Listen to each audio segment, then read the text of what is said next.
Olá, vocês que nos acompanham aqui pelo Notícias Agrícolas. Eu sou Letícia Guimarães e a gente começa agora mais um boletim, desta vez falando sobre o mercado de suínos e sobre as altas subsequentes nos preços do suíno, mas também, por outro lado, das altas também consecutivas nos principais insumos para a alimentação dos suínos, que é o milho e o farelo de soja. E para trazer mais detalhes sobre como que está o cenário para esse mercado, eu estou aqui com o Valdomiro Ferreira, que é presidente da Associação Paulista de Criadores de Suínos, a APCS. Seja muito bem-vindo, Valdomiro. Boa tarde, Letícia. Boa tarde aos ouvintes de Notícias Agrícolas. É um prazer poder falar com vocês. Estou à sua disposição. Vamos lá. Valdomiro, nessa quinta-feira, dia 5 de novembro, as principais bolsas de suínos que negociam os suínos nos mercados independentes aí, Brasil afora, atingiram aumento, Então, Minas Gerais, a gente tem um preço de R$ 9,80 o quilo vivo e São Paulo com R$ 9,87 o quilo vivo. O preço do suíno pode ter chegado a um teto ou ele está próximo de um teto, Valdomiro? Quem vai dizer isso, na verdade, é o consumidor. No nosso entendimento, ainda não chegamos no teto. Nós precisamos ainda realinhar os nossos preços para que possamos, pelo menos, ter uma equiparidade com os nossos custos. Portanto, acredito que ainda vai ter algumas altas nas próximas semanas em relação à arroba suína ou quilo do suíno. E quanto que já subiu o preço do suíno desde janeiro desse ano até agora, só para a gente ter uma noção de como que foi o andamento desse mercado? O preço do suíno ele teve um crescimento nominal de 54% até agora. Quem deu sustentação a esse crescimento, na verdade, foram as exportações. As exportações brasileiras estão indo muito bem, o preço internacional é melhor do que o mercado interno, isso puxou o volume e o faturamento das exportações. Segundo os mais otimistas, nós devemos fechar 2020 com uma exportação de 1 milhão de toneladas de carne suína contra 700 mil toneladas do ano passado. Com esses dados, nós podemos dizer que nós vamos aumentar em 300 mil toneladas a mais nas exportações. Isso fez com que o mercado fosse corrigindo os preços, acompanhando a paridade internacional. Se dependêssemos exclusivamente do mercado interno, nós estaríamos hoje trabalhando no prejuízo.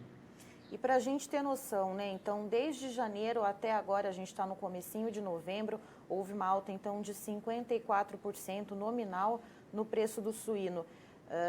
E do milho e do farelo de soja, que são os principais insumos, os que puxam aí os custos de produção na suinocultura, Valdomiro, como que foi essa alta para a gente ter uma noção de proporção? Vamos nominar.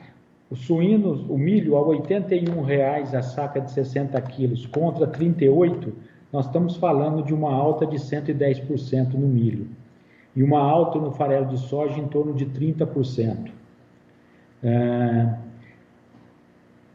Como o custo de produção dos suínos está atrelado muito à nutrição, nós temos uma pressão hoje muito sensível do milho e do farelo de soja, e agora estamos, nesse mês de novembro, começando a ter uma pressão muito forte dos aminoácidos, vitaminas e premix, que são produtos importados, inclusive importados da China, com aumento significativo em termos de percentuais. Hoje a gente está notando um aumento no preço nominal em dólar, além do aumento do câmbio. Então, os custos de produção, como a gente vem sinalizando nas últimas semanas, continuam muito pressionados e nós devemos ter novas altas no custo de produção. E com todo esse cenário, houve uma alta, então, no preço dos suínos, mas a gente vê que, principalmente, o milho, o aumento no preço do milho foi extremamente maior, quando a gente coloca em proporção. Ainda há margem para o suinocultor, Valdomiro? Existe uma necessidade existe uma necessidade. Nós vamos ter que corrigir os nossos preços ainda. Até porque uma relação entre suíno e milho é para cada arroba de suíno que nós vendemos, nós precisamos adquirir 2,5 sacos de milho de 60 quilos. Com os preços de hoje, a R$ 185,00 a arroba e R$ 81,41 a saca de milho, nós estamos conseguindo comprar a cada arroba vendida 2,27. 2,27 para chegar em 2,5 há um déficit de 0,23. 0,23 sobre 60 quilos, nós estamos perdendo 13 quilos. Qual é a conta, então? A cada arroba vendida, nos preços atuais, nós estamos deixando de comprar 13 quilos de milho no mercado região de Campinas. E quais são as perspectivas de preço até o final do ano, né? A gente já está no começo de novembro, já está aí se encaminhando para o final do ano. Tem espaço ainda tem fôlego para subir mais esses preços do suíno? Como eu te disse algumas semanas atrás, a expectativa do segmento é que nós tivéssemos a primeira semana de novembro trabalhando com R$ 200,00 a arroba suína e uma carcaça, ou seja, um animal abatido em torno de R$ 15,00 o quilo do animal abatido. Infelizmente, nós iniciamos a primeira semana de novembro vendendo o suíno a R$ 185,00 e vendendo a carcaça, ou seja, o animal abatido, em torno de R$ 14 a R$ 14,20 o quilo. Portanto, não conseguimos, nem no suíno vivo e nem no animal abatido, os números que nós pretendíamos. Isso por quê? Porque o mercado consumidor tem o seu top, tem o seu ápice. Então, nós estamos muito próximo do poder aquisitivo da população. Entretanto, precisamos forçar, porque os meses de novembro e dezembro são os meses com maior consumo de carne suína. Com base no quê? Tradicionalmente, as festividades de final de ano, existe um aumento de volume por parte da agroindústria para abastecer esse mercado de animais mais pesado para o final de ano, e existe a expectativa de nós continuarmos a ter um volume muito grande nas exportações. Então, no nosso entendimento, ainda a gente tem um espaço para levantarmos os preços do suíno e do abatido até o final do ano. Precisamos fazer isso porque as incertezas, Letícia, de janeiro são muito grandes. Como nós estamos falando de consumo, tradicionalmente o primeiro trimestre do ano já é um mercado muito menos aquecido. Diante de uma pandemia, diante de uma retirada provavelmente dos valores emergenciais que o governo vem colocando, nós não sabemos a que ponto que nós vamos ter que trabalhar o suíno vivo e o suíno abatido em janeiro. Se nós tivermos que recuar, e um recuo muito grande, já de imediato nós vamos começar a trabalhar no prejuízo, porque a nossa perspectiva de preços do milho e do farelo de soja caírem são remotas. Nessa incerteza que o suinocultor brasileiro e paulista hoje está trabalhando. E em relação à demanda interna, né? A gente sabe que agora no final do ano tem as festividades tradicionais, como Natal e Ano Novo. Como que está esse movimento aqui? As redes varejistas, os atacadistas estão um pouco reticentes ainda de se planejar, né, e adquirir dos frigoríficos, tentando tatear como o mercado vai ficar. Como que está a demanda interna nesse momento?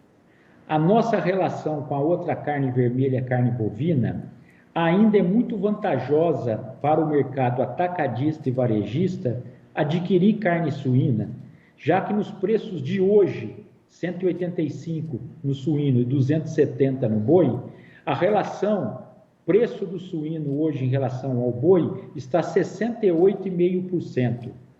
O ideal para esta época é nós trabalharmos em torno de 75% ou 80%. O que eu quero dizer com isso?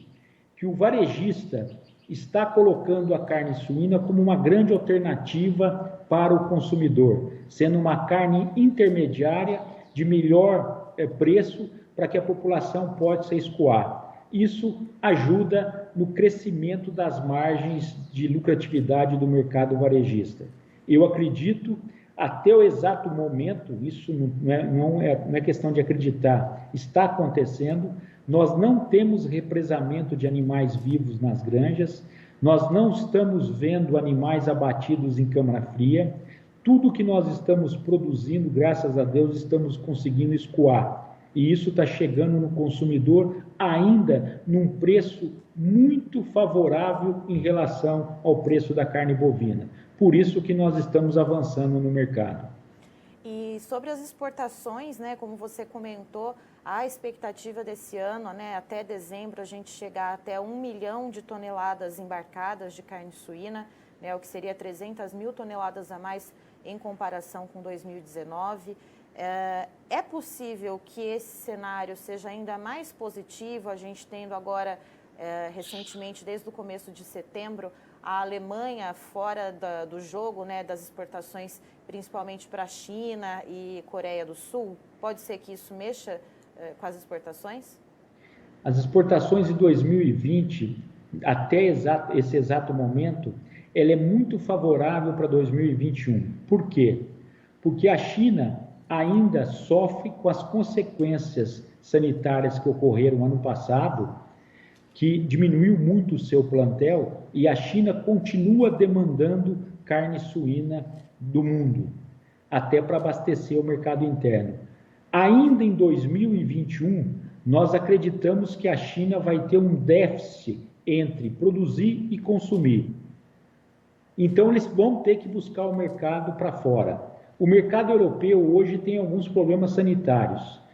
Qual é o país que se desponta hoje, então, como um potencial para abastecer a China? É o Brasil. Paralelo a isso, também, nós vamos no mesmo tom de exportar farelo de soja e milho para eles. Então, diante dessa fome que a China está por proteína animal para o seu mercado interno, e lá o preço é muito melhor do que o nosso, a tendência para 2021, nós continuarmos tendo um preço muito interessante internacionalmente e uma boa demanda de carne. O que pode mudar esse cenário é a partir de 2022, quando a China começa a dar sinais de atingir os seus patamares de 3 anos atrás. O que a gente observa que a China, pela sua agressividade, principalmente tendo um apoio do governo, o crescimento da China é muito mais rápido que qualquer outro crescimento de outros países com iniciativa privada. Então, no nosso entendimento, a China deve atingir o patamar de 54 milhões, que era o número de 2 anos atrás, ou no final de 2022 ou no início de 2023. Aí nós vamos ter que buscar outros mercados para abastecer e diminuir a oferta no mercado interno brasileiro. Certo, então podemos dizer que pelo menos até o ano que vem a suinocultura brasileira ainda vai continuar com os preços muito atrelados à exportação, bem dependentes da exportação? Estamos muito convictos disso. Acreditamos que 2021, em termos de preço final, tanto no mercado internacional para o mercado interno, serão positivos. A grande preocupação é as nossas margens. Provavelmente a gente pode até estar vendendo mais caro, mas a nossa margem de rentabilidade será menor em função do altíssimo custo de produção que nós vamos ter no ano de 2021.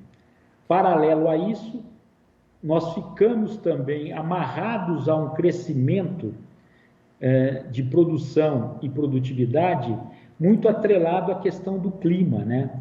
Essas informações que estão chegando, que nós podemos ter o efeito de novo de seca no sul, pode comprometer o atraso na produção de soja e de milho, e isso cada vez mais o espaço fica menor e nós vamos tendo dificuldade de pressão de mercado por falta de oferta, já que a nossa demanda vai continuar nos mesmos níveis nos próximos 6 meses. Então, Valdomiro, tendo esse desenho aí para o futuro, já que a gente tem, vai continuar tendo uma demanda aquecida, né? A gente tem um ciclo longo, né? Desde do animal ali, né, leitão, até ir para o abate. Seria o momento de investir na produção de alguma forma? Eu sou um pouco conservador nessa questão. O que eu acredito que nós deveríamos fazer? O primeiro investimento é recompor o nosso plantel. Com as crises que nós tivemos a curto prazo, nós comprometemos o maior patrimônio de uma granja, que é o material genético. Então, nesse primeiro momento, a gente precisaria recompor o nosso material genético, ou seja, aquelas matrizes que não foram descartadas por questões de fluxo de caixa, nós deveríamos, nesse primeiro passo, melhorarmos as nossas condições de matrizes e reprodutores. O segundo passo seria recompor as nossas instalações para que a gente possa dar condições de bem-estar ao nosso animal e, principalmente, melhorarmos as instalações para melhorarmos a nossa produtividade interna. Num terceiro momento, aí sim, iniciarmos um aumento de plantel, mas ainda conservador.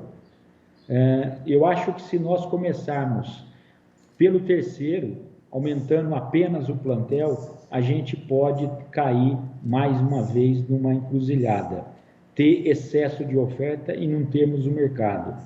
Então, nesse exato momento, é melhorar o seu fluxo de caixa, melhorar o seu plantel, melhorar as instalações, para no terceiro momento aumentarmos o nosso plantel e a nossa oferta de carne suína, não só para o Brasil, como para o mundo. Certo, Valdomiro, muito obrigada. Agradeço sua participação aqui conosco no Notícias Agrícolas. Você é sempre muito bem-vindo. Eu que agradeço, muito obrigado pela oportunidade. Boa tarde e bom final de semana a todos. Muito obrigada. Estivemos aqui, portanto, com o Valdomiro Ferreira, que é presidente da Associação Paulista de Criadores de Suínos, a APCS, comentando um pouco sobre a curva de alta, né, a curva ascendente que vem vindo, né, no mercado dos suínos. Para se ter ideia, desde o começo do ano, o preço do suíno, isso a gente falando do mercado paulista, né, aqui de São Paulo, subiu 54%. Hoje, o quilo do suíno vivo, de acordo com a negociação da Bolsa de Suínos realizada em São Paulo neste dia 5 de novembro, chegou a R$ 9,87. Então, desde janeiro, um aumento de 54%. Em compensação, os dois principais insumos que puxam os custos de produção, né, e que são destinados à alimentação dos animais, o milho e o farelo de soja, também subiram bastante. No caso do farelo de soja, de acordo com o Valdomiro Ferreira, que hoje na região de Campinas a tonelada do farelo de soja está em torno de R$ 2.800, houve um aumento de 30% desde janeiro, e no caso do milho, que agora na região de Campinas vale em torno de R$ 81,41 a saca, a alta foi de 113% desde o começo do ano, portanto muito aí superior ao aumento do preço do suíno. Segundo o Valdomiro, quando se fala num teto de preços, né, que a população pode ou não aceitar, ele disse que a gente está, sim, muito próximo de atingir esse teto, mas quem vai ditar realmente quando esse teto vai chegar é realmente o consumidor lá na ponta final. Segundo ele, ainda está sendo possível repassar, ainda que devagar, né, os preços da carcaça da carcaça animal abatido para o atacado e para o varejo. Agora, no final do ano, né, agora em novembro, a expectativa era de vender o animal vivo, né, por R$ 200 a arroba para o frigorífico. Entretanto, por enquanto, está no preço de R$ 185 a arroba. Mas, segundo o Valdomiro, vai haver pressão, sim, por parte dos produtores para atingir esses R$ 200 a arroba, tanto para acompanhar o aumento da arroba do preço do boi, como também para acompanhar essas altas subsequentes nos custos de produção, nesses insumos como milho e farelo de soja. E, de acordo com ele, essa pressão, justamente agora no fim do ano, é que precisa acontecer, porque no final do ano, tradicionalmente, a demanda interna aumenta bastante por causa das festividades. Em relação ao mercado externo, as exportações vão muito bem, obrigada. De acordo com o Valdomiro, a expectativa esse ano é de chegar a 1 milhão de toneladas de carne suína embarcada, 300 mil toneladas a mais do que 2019. E para o ano que vem, segundo ele, a expectativa é de continuidade nos ritmos positivos das exportações, já que a China está tentando recompor o seu plantel de suínos, mas ainda por causa de ser um ciclo longo, isso pode acontecer. A produtividade da China de carne suína deve começar a melhorar apenas em 2022 ou 2023. Portanto, no ano que vem, exportações positivas, mas ainda sem perspectiva para baixar os custos de produção. Então, os suinocultores seguem atentos. Eu encerro por aqui, mas daqui a pouquinho tem mais informações para você aqui no Notícias Agrícolas.